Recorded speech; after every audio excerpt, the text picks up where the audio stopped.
Hello friends, লিপিকার স্বপ্নের ছাদ বাগানে আপনাদের সবাইকে স্বাগত।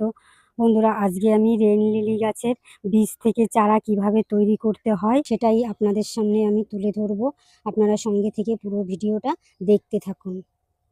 এখানে রেন লিলির যে বীজগুলো হয়েছিল আমি সেগুলো বের করে নিয়েছি।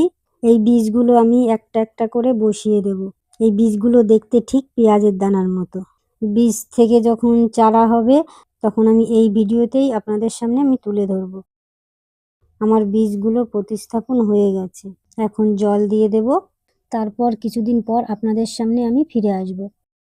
বন্ধুরা, আমি কিছুদিন পরে দেখুন ফিরে এসেছি, প্রায় 4 মাস পর।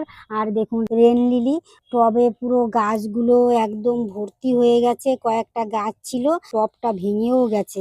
এইটাকে আমার পাল্টে একটা ভালো টবে দিয়ে দেব পরে এক সময়। আর ফুলে দেখুন, ফুলে পুরো টবটাও ভর্তি হয়ে গেছে। কি পরিমাণ ফুল হয়েছে!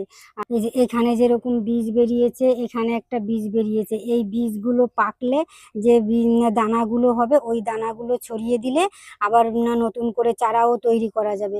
এরকম করে বীজ কালেকশন করে আপনারাও চারা তৈরি করতে পারেন। এই বীজ থেকেই আমি এই যে চারাগুলো যে তৈরি করেছিলাম, আর এই যে দেখুন চারাগুলো কত বড় হয়ে গেছে।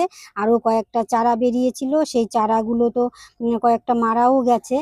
আর এই যে দেখুন এর থেকে আবার নতুন করে অনেকগুলো আবার গুড়ার থেকে আবার চারাও আবার বেরোচ্ছে। এইটা তো আমাকে একটা দিদিভাই দিয়েছিল পাশের বাড়ির থেকে, 2-3টে চারা। আর দেখুন টব পুরো ভর্তি হয়ে গেছে, মানে একটা দুটো গাছ হলেই পুরো বাগান ভর্তি হয়ে যাবে। আর ফুলগুলোও দেখুন দারুণ লাগছে। আর বর্ষাকালে রেন লিলি যদি না থাকে, বাগানটা অসম্পূর্ণ থেকে যাবে। আপনারাও এরকম করে বীজ থেকে কিংবা কোনো জায়গার থেকে চারা এনে বাগানে বসিয়ে দেবেন। দেখবেন আপনার বাগানটা আলোয় আলোকিত হয়ে যাবে। আর আমার এই রেন লিলির বীজ থেকে যে চারাটা আমি তৈরি করেছি, আপনাদের যদি এই ভিডিওটি ভালো লাগে তাহলে লাইক কমেন্ট শেয়ার করবেন। আর আমার চ্যানেলে নতুন হয়ে থাকলে এবং আমার ভিডিওটি যদি আপনাদের ভালো লাগে তাহলে চ্যানেলটিকে সাবস্ক্রাইব করে পাশে থাকবেন, এবং ফেসবুকে দেখে থাকলে ফলো করবেন, যাতে নতুন নতুন ভিডিও আপলোড করলে আপনাদের কাছে পৌঁছে যায়।